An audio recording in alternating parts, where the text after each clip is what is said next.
My channel math in one shot. आज हम discuss करेंगे क्लास 9th का चैप्टर ग्रेविटेशन, जो कि हमारा ओल्ड एडिशन में चैप्टर नंबर 10 है और न्यू एडिशन एनसीईआरटी में है चैप्टर नंबर 9।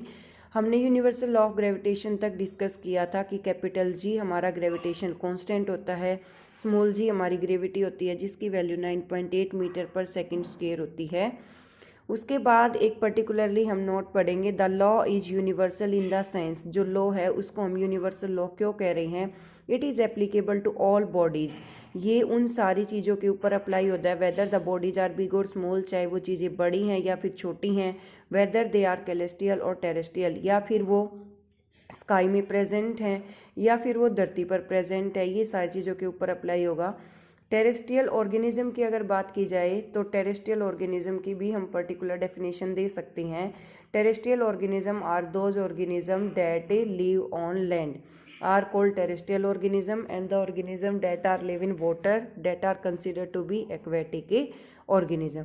तो जहाँ कहीं भी हमारा एक वर्ड आया टेरेस्ट्रियल, तो वहाँ पर टेरेस्ट्रियल का मतलब हो रहेगा हमारा लैंड, और अगर हमारा एक वर्ड आएगा एक्वेटिक तो उसका मतलब रहेगा वाटर, क्योंकि एक्वा जो वर्ड है साइंस का उसका मीनिंग होता है water. Importance of universal law of gravitation. Universal law of gravitation क्यों जरूरी है? The universal law of gravitation successfully explain several phenomena which were believe to be unconnected.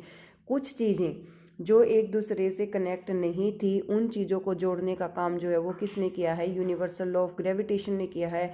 उसने बताया कि चीज़ें आपस में कैसे एक दूसरे से इंटरकनेक्टेड हैं, वो कैसे एक दूसरे से बिलोंग करती हैं।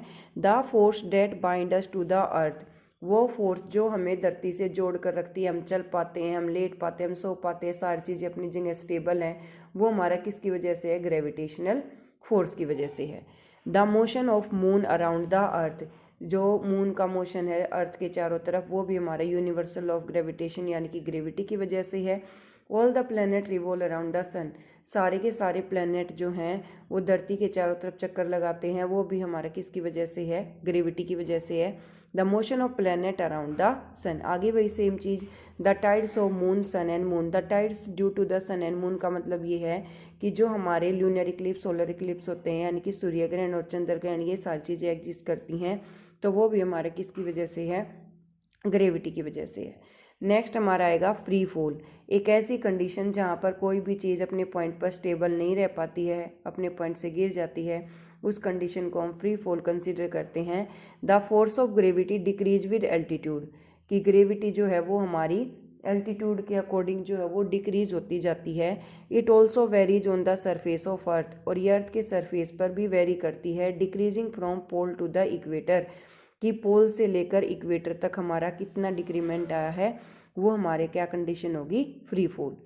Relationship between small G and capital G, वही यूनिवर्सल लॉ लास्ट चैप्टर में हमने पढ़ा था कि जो वेट है वो प्रोडक्ट होता है मास का और ग्रेविटी का। तो यहाँ पर W equal to M into g होता है, वो भी हमारी एक तरह की फोर्स ही होती है। तो F equal to M into G, F equal to capital G capital M small m divided by D का स्केयर। तो ये भी फोर्स है, ये भी फोर्स है, दोनों इक्वेशन को इक्वेट करेंगे तो M से M हो जाएगा कैंसिल आउट, तो स्मॉल जी की वैल्यू आ जाएगी capital G M divided by D का स्केयर। D होगी, D is the distance between the two object, G is gravitation constant, M is mass of the body, और small जी हो जाएगी हमारी gravity. अगर हम कैपिटल जी की वैल्यू रख दें 6.67 मल्टीप्लाई 10 की पावर -11, और या मास ऑफ अर्थ रख दें M, और D लिख दें distance between the earth and sun या अर्थ एंड मून, वो पर्टिकुलरली हम लिखे, तो यहाँ से जब हम स्मॉल जी की वैल्यू कैलकुलेट करते हैं तो लास्ट में हमारे आंसर कितना आएगा? 9.8 metre per second square. Thank you so much for watching. For more videos, like, share and subscribe.